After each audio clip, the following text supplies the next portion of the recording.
La guerre en Ukraine, les bombardements ont fait de nouvelles victimes aujourd'hui de part et d'autre. On commence avec l'armée russe qui a notamment frappé Kiev. On voit que l'étau se resserre encore un peu plus sur la capitale. Récit de la journée avec Léa Merlier et nos envoyés spéciaux Benoît Cristal et Stéphanie Orgolescu.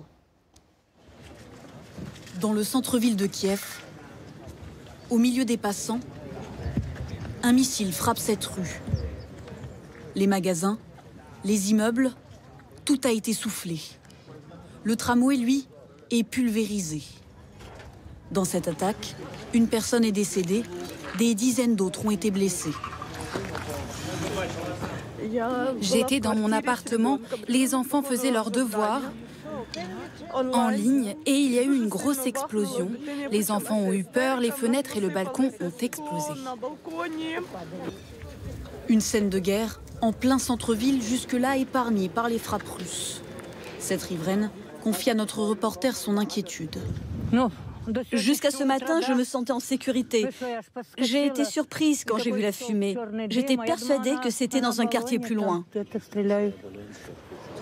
Tôt ce matin, à quelques rues de là, c'est un immeuble d'habitation qui a été visé par une frappe russe. Dans les appartements encore fumants, les secours tentent de retrouver des survivants, comme cette femme évacuée de son logement. Notre pays va ressentir de la haine vis-à-vis des Russes pendant des siècles. À l'ouest de la capitale, l'usine aéronautique Antonov a aussi été la cible de bombardements. Ces attaques en centre-ville sont le signe que l'étau se resserre encore autour de Kiev. Alors que les pourparlers entre l'Ukraine et la Russie débutés ce matin ont finalement été interrompus. Les discussions doivent reprendre demain. Et autre bombardement effectué cette fois par les forces ukrainiennes. Elles ont frappé le centre-ville de Donetsk, la grande ville du Donbass, contrôlée par les pro-russes. Et le bilan est d'au moins 23 morts. Lise Romboudou et Gilles Parot étaient sur place au moment de cette attaque. Attention, certaines images peuvent choquer.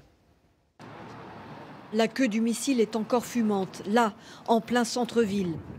Quelques secondes plus tôt, depuis notre hôtel, nous entendons plusieurs fortes explosions. Quand nous arrivons dans l'avenue principale, c'est une scène insoutenable. Des corps sur les trottoirs, devant les boutiques, devant cette banque. C'est la première fois depuis le début de cette guerre qu'un missile Tochka-U d'une portée de 100 km vise le centre-ville de Donetsk. C'est un missile à sous-munitions, il a explosé en l'air, ce qui explique la dispersion des éclats de part et d'autre sur chacun de ces immeubles, avec des dégâts considérables. Et des victimes nombreuses. Aucun survivant dans ce bus, criblé d'impacts de sous-munitions. Les familles des victimes sont prises en charge, effondrées, comme cette femme. Ils viennent de tuer mon mari dans ce bus. Il est horrible ce régime ukrainien. Qu'est-ce qu'on leur a fait de mal? Nous sommes pacifistes ici. Le président de cette république autoproclamée pro-russe arrive.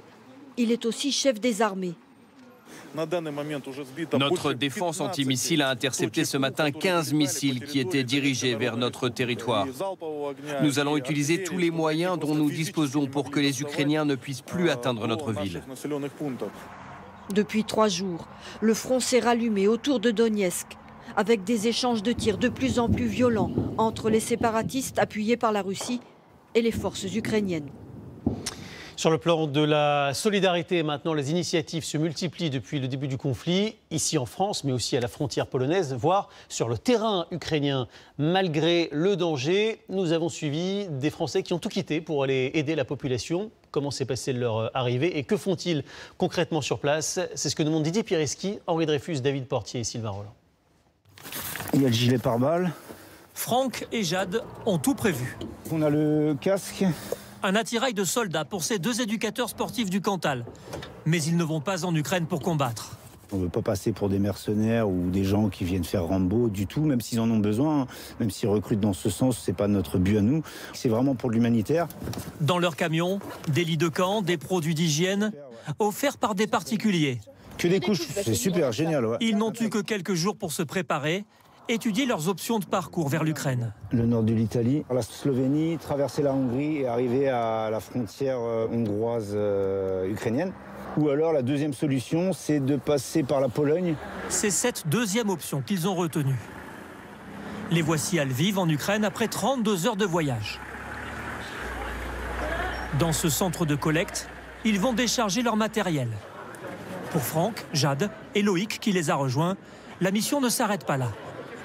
C'est que le début, on espère emmener des gens dans des lieux sûrs et puis on espère faire plein d'autres trucs. On va voir avec eux comment on peut faire pour aider les Ukrainiens. Aider s'avère bien plus compliqué que prévu.